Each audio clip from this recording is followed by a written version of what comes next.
माल मिलेगा। वाह, ये भी मिलेगा। कैसे मिलेगा?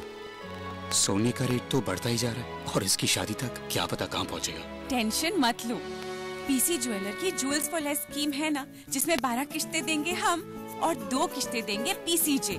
है ना फायदे का सौदा। Jeweller for generations, PC jeweller. Premium lifestyle, pristine environs. Pratik Stylo by Pratik Group, creating lands, setting benchmarks.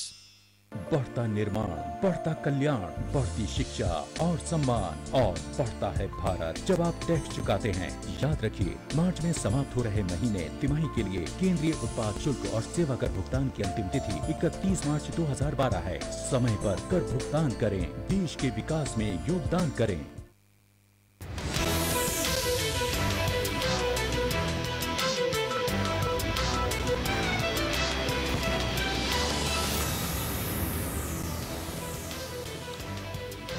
और अपने इस खास आयोजन बजट महाकुंभ में हम बात कर रहे हैं इस वक्त प्रॉपर्टी की। बजट में हुए ऐलानों से प्रॉपर्टी बाजार पर कितना फर्क पड़ रहा है, कितना इसको बूस्ट मिलेगा या फिर ये एक सेटबैक के तौर पे देखा जाए। हमारे तीनों मेहमान हमारे साथ बने हुए, एक बार फिर चलते हैं हम अरोड़ा साहब के पास। आपको क्या लगता है सर कि सर्विस टैक्स और एक्साइज टैक्स जिसकी हम बात कर रहे थे ब्रेक से पहले, रोहतास जी से भी हमने पूछा, अब वो बढ़ने से इनडायरेक्टली ही सही लेकिन कितना यहाँ पर फर्क पड़ेगा रियल एस्टेट सेक्टर पर, क्योंकि घर तो तय है इससे महंगे हो जाएंगे। देखिए, मैं समझता हूँ कि जो सर्विस टैक्स बढ़ाया गया है ये आम आदमी के लिए, आम आदमी की कॉस्ट के लिए बहुत बड़ा जबरदस्त उनको झटका है, क्योंकि एक अफोर्डेबल सेक्टर जो आज मतलब रियल एस्टेट में अपना घर लेना चाहता है तो उसके लिए तो एक एडिशनल बर्डन उसके ऊपर लग गया है। और दूसरा जो एक्साइज बढ़ाई जा रही है जिसके अंदर भी आई थिंक मैं समझ 2% के आसपास का इजाफा हुआ है, उसकी वजह से कॉस्ट ऑफ कंस्ट्रक्शन बढ़ेगा क्योंकि रॉ मटेरियल की कॉस्ट बढ़ जाएगी। तो दोनों ही जो एनहांसमेंट किए गए हैं तो दोनों ही रियल एस्टेट के लिए बड़ा ही चिंताजनक विषय है। राइट, रियल एस्टेट के लिए इससे काफ़ी चिंता वाली बात है। संजय जी, आप क्या कहेंगे?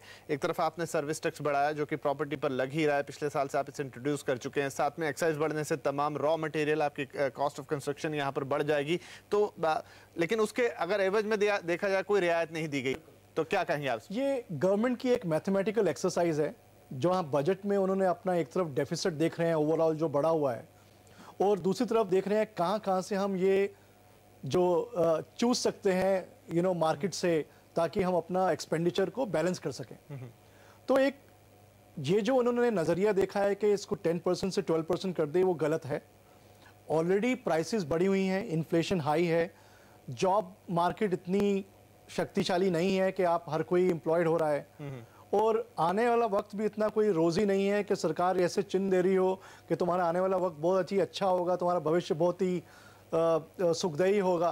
तो उसको नज़र में देखते हुए कि 2% बहुत बड़ी मार है, और ये डेवलपर्स को तो पास ऑन करना ही पड़ेगा, बिकॉज ऑलरेडी उनका कॉस्ट ऑफ डेट है, जो कॉस्ट ऑफ कंस्ट्रक्शन है वो तो और कितना लोड कर लेंगे।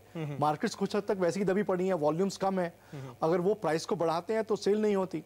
तो बेसिकली कस्टमर को ओवरऑल उसकी अफोर्डेबिलिटी से बाहर जाता हुआ नजर आता है जी। और कोई होप भी नहीं है कस्टमर को कि इसका कोई और उपाय हो। तो गोयल साहब से यहाँ पूछ लेते हैं। गोयल साहब, जैसा संजय जी कह रहे हैं कि मकान तो महंगे होंगे, तय है, ये कितना आप लग रहा है, कितना परसेंटेज टर्म में अगर बात करें तो कितनी जेब पे बोझ बढ़ जाएगा एक खरीदने वाले के? देखिए, सर्विस टैक्स का तो 2% है, तो 2% का तो पूरा 2% लोड होगा उसके ऊपर।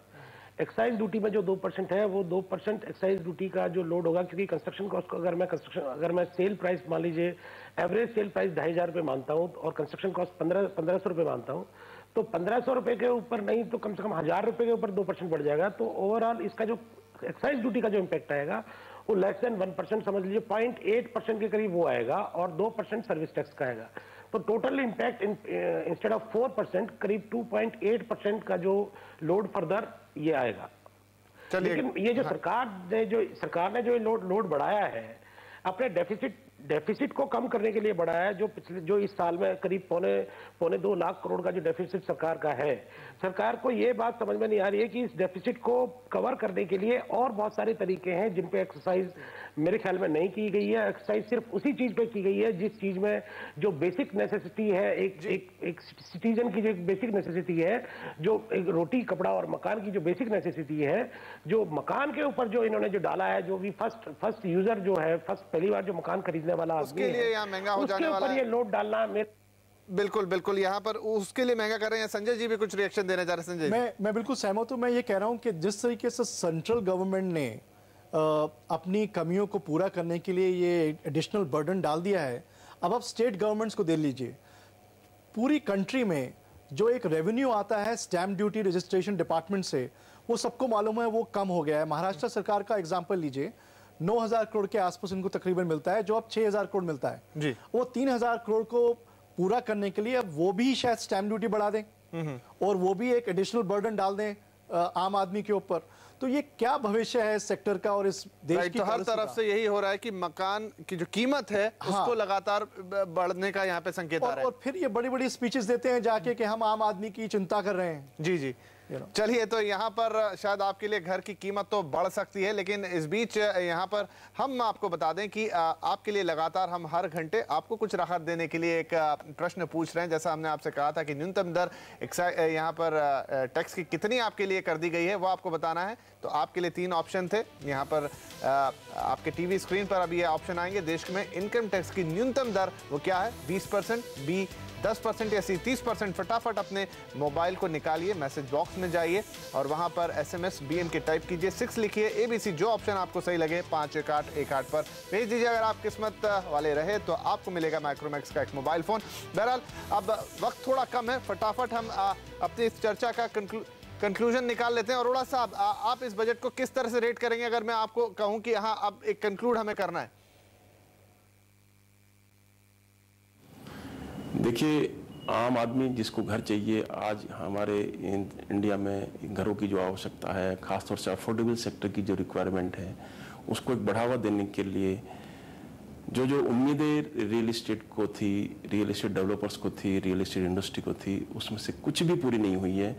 तो मैं समझता हूं कि एक रियल इस्टेट के लिए वेरी डिसअपॉइंटेड बजट है। चलिए, रियल एस्टेट के लिए डिसअपॉइंटेड बजट है, शायद यही लाइन निकल कर आ रही है। बहरहाल समय की थोड़ी कमी है, इसलिए हम माफी चाहेंगे कि इस चर्चा को और आगे नहीं ले जा सकते, लेकिन रियल एस्टेट का जो रियल ग्राउंड है वो हमने सामने रखने की कोशिश की। बहुत सारे अनाउंसमेंट हुए, लेकिन कितने कारगर होंगे और कितने काम के हैं ताकि आपके लिए घर सस्ता पड़े, आपकी जेब पर बोझ कम हो, वो हमने यहां पर आपके सामने रखा।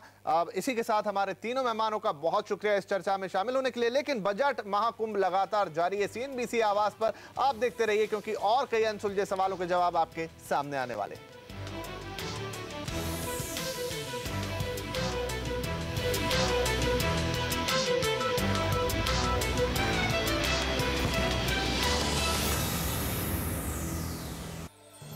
Presenting partner Supertech, yours for life.